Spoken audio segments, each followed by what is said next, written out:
Informatika. Yang pertama, pola berpikir. Konsep ide atau gagasan yaitu proses berpikir secara panjang dan matang disebut penalaran yang dapat memberikan solusi alternatif yang lebih matang. Ide atau gagasan dapat menjadi solusi alternatif pemecahan masalah, mendorong lahirnya inovasi-inovasi baru, dan lain-lain.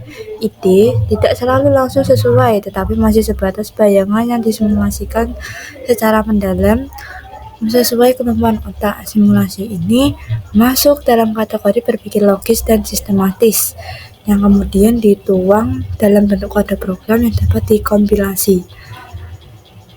Yang kedua, teknik memetakan ide.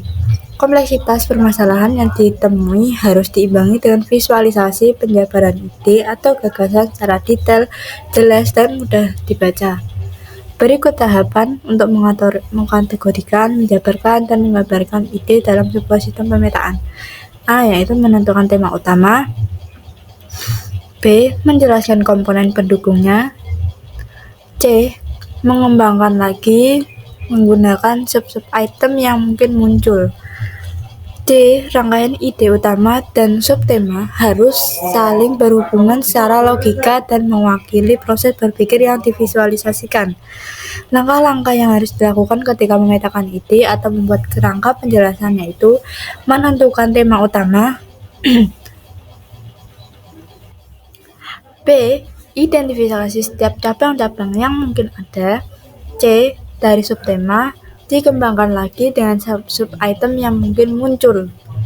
Next, yang ketiga, konsep algoritma.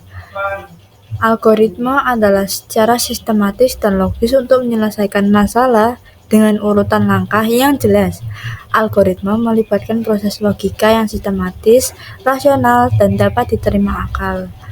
Faktor yang memengaruhi algoritma yaitu penalaran rasional atau logika dan perhitungan yang sistematis, dan penalaran moral atau nilai-nilai etika dan sosial yang memengaruhi pengambilan keputusan. Berbekal algoritma yang sesuai kebutuhan, efektif, dan cepat, sekarang ada beberapa teknologi yang berkembang seperti Artificial Intelligence atau AI, sistem pakar, data mining, dan teknologi lainnya. Kunci keberhasilan algoritma yaitu logika yang tepat dan kerjasama otak kanan dan kiri. Yang B, pernyataan logik dan logika proposisi. Definisi proposisi yaitu pernyataan yang dapat dinilai benar atau salah dan digunakan dalam logika untuk mengungkapkan suatu kebenaran atau pendapat. Proposisi ini memiliki struktur yang terdiri dari subjek, predikat, kopula, dan kuantor. Ini contohnya ya, subjek plus predikat plus kopula. Ada contohnya, yaitu semua bilangan dipangkatkan 0 menghasilkan 1. Yang kedua, aspek penggunaan dalam proposisi. Ada beberapa aspek, yaitu aspek bentuk, aspek sifat, dan yang lainnya. Yang pertama yaitu aspek bentuk. Proposisi tunggal atau kalimat tunggal itu hanya subjek plus predikat. Yang proposisi majemuk atau gabungan itu menggabungkan dua predikat. Yang B, aspek sifat. Aspek sifat kategorial yaitu menyatakan dengan nilai pembenaran atau penolakan secara mutlak. Kondisional yaitu pernyataan dengan nilai kebenaran yang memiliki syarat tertentu. Syarat penentu, hipotetis dan disjungtif. Next, yaitu C, aspek luas. Universal yaitu pernyataan yang menjelaskan kondisi secara menyeluruh atau bagian tertentu. Partikular yaitu menjelaskan sebagian dari keseluruhan. Dan singular pernyataan logika dengan satu aspek saja. D, aspek kualitas dan kuantitas. Berdasarkan sisi kualitas itu proposisi positif atau afirmatif yaitu menyatakan dengan nilai predikatnya akan menjadi kebenaran subjek yang dinyatakan. Proposisi negatif yaitu mengandung nilai tidak mendukung atau menyalahkan subjek.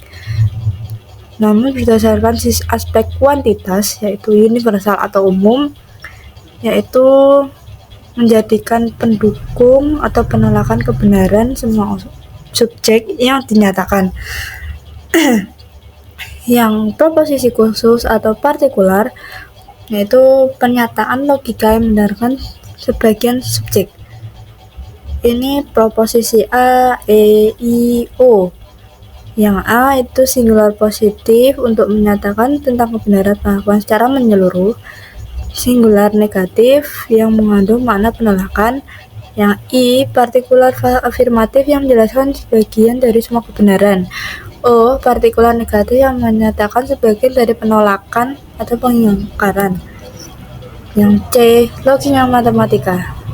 Pernyataannya logika matematika itu kalimat yang sudah pasti nilainya. Lalu kalimat terbukanya yaitu kalimat yang masih diperlukan pengujian benar atau salah. Yang pertama itu negasi. Negasi itu membalikan nilai membenarkan suatu pernyataan. Contohnya benar menjadi salah dan sebaliknya. Dan ini simbolnya dari negasi. Ini tabel urutan benar atau salah ya. Ini S itu salah, B itu betul, dan P ini adalah itu ya. Contohnya komputer tambah cepat, kapasitas RAM diperbesar. Lalu ini dibalik menjadi salah ya. Yang kedua konjungsi.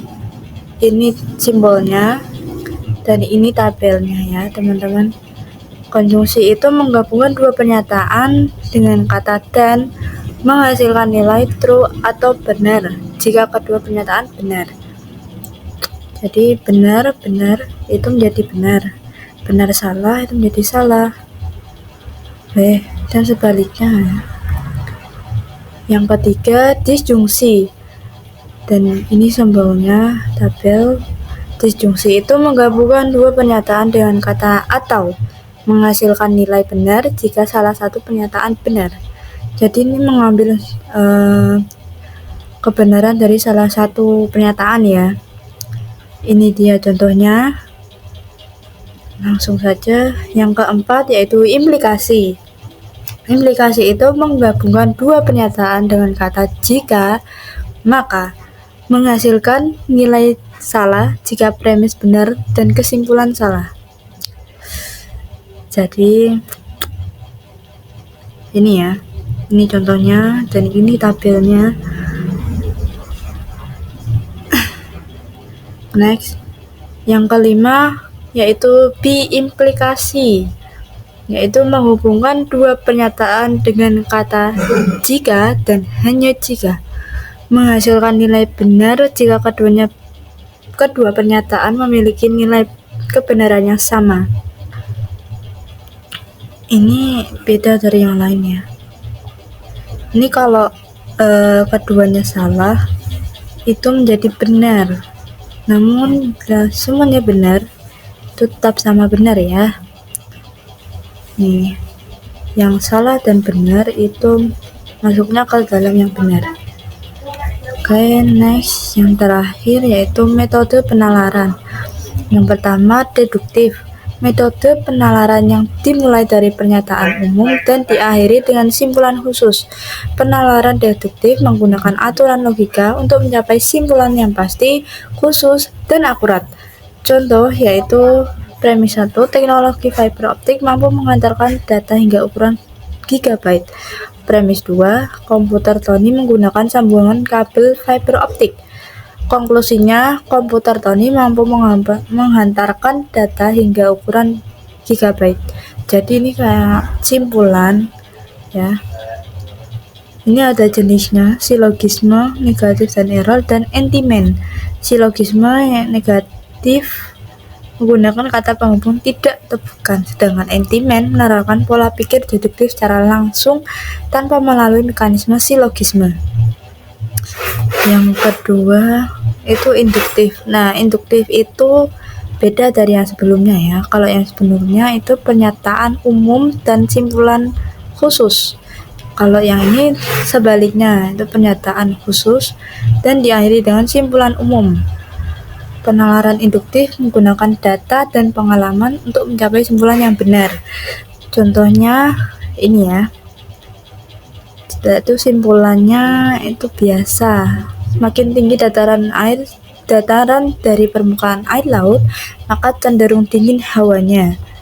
Aktivitas yaitu analogi, generalisasi, transduktif, kompetisi, dan lainnya.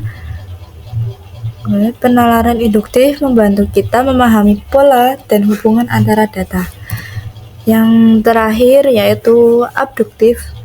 Abduktif ini ya beda dari sebelumnya juga ya.